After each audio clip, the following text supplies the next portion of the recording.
Halo semuanya, selamat datang kembali di YouTube channel Damar Aji.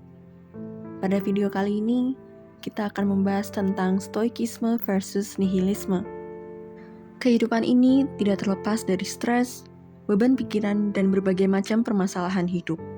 Sebagai manusia, untuk mengatasi hal tersebut, kita bisa mempelajari beberapa aliran filosofis yang bertujuan untuk mengatasi kecemasan dan stres, seperti halnya dengan stoikisme dan nihilisme.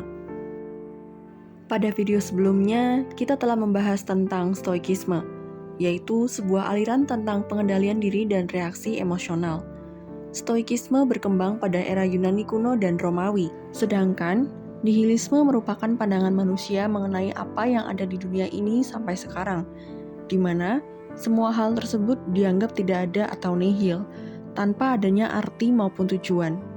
Dalam satu poin di hidup kita pasti pernah bertanya-tanya untuk apa kita ada di dunia ini, apa tujuan kita dan kenapa kita harus ada.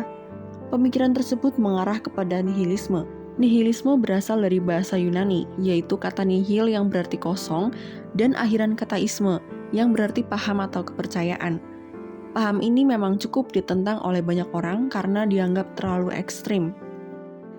Tokoh nihilisme yang paling terkenal adalah Friedrich Nietzsche, yang merupakan seorang filsuf Jerman.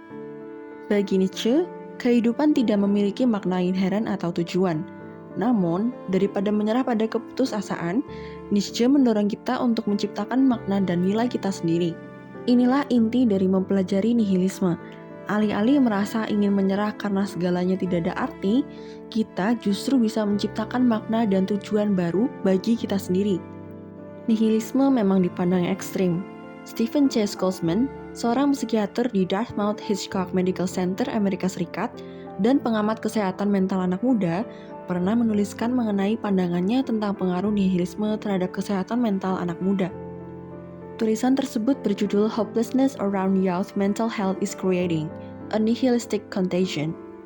Dalam tulisan tersebut, dia mengkritisi bagaimana anak-anak muda beberapa tahun terakhir ini kehilangan pengharapan dan meyakini tidak ada yang bisa membantu membawa perubahan dalam kehidupannya.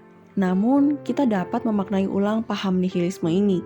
Nietzsche berkata bahwa hidup ini meaningless, tapi kita mempunyai pilihan untuk menjadikannya bermakna.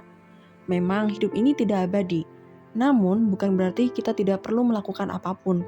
Justru karena hidup ini hanya sekali dan tidak abadi, kita bisa memiliki pilihan hidup yang bermakna sembari menjalaninya. Stoikisme versus nihilisme. Nietzsche pernah mengkritik tentang stoikisme karena dianggap sebagai bentuk pengekangan terhadap emosi manusia. Padahal, manusia merupakan makhluk yang penuh semangat dan gairah.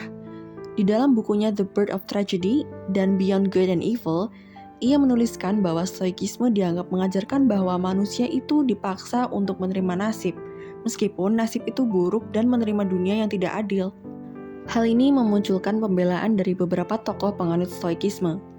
Yang pertama adalah Epictetus, seorang filsuf Stoa yang hidup pada abad ke-1 Masehi.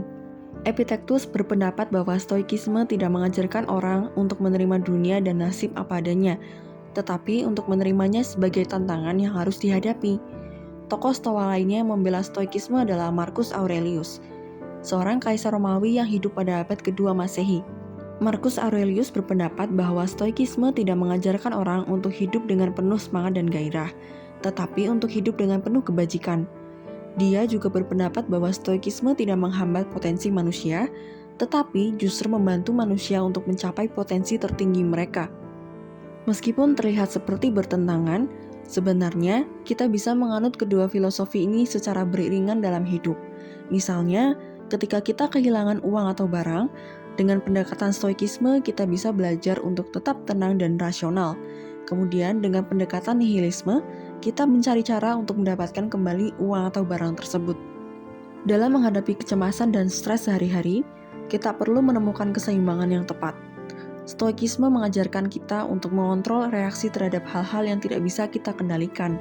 Sementara, nihilisme mengingatkan kita untuk menciptakan makna dan tujuan hidup kita sendiri. Dengan mengontrol emosi dan mencari makna dalam kehidupan, kita dapat menghadapi segala rintangan dengan bijaksana dan bermakna. Jadi, apapun aliran filsafat yang kita anut, yang terpenting adalah dapat mempermudah kita dalam menjalani hidup dan tidak merugikan diri sendiri maupun orang lain. Teman-teman sekalian, semoga video kali ini bermanfaat dan sampai jumpa di video-video pembahasan lainnya. Mohon dukungan dengan klik like, subscribe, dan juga share video ini.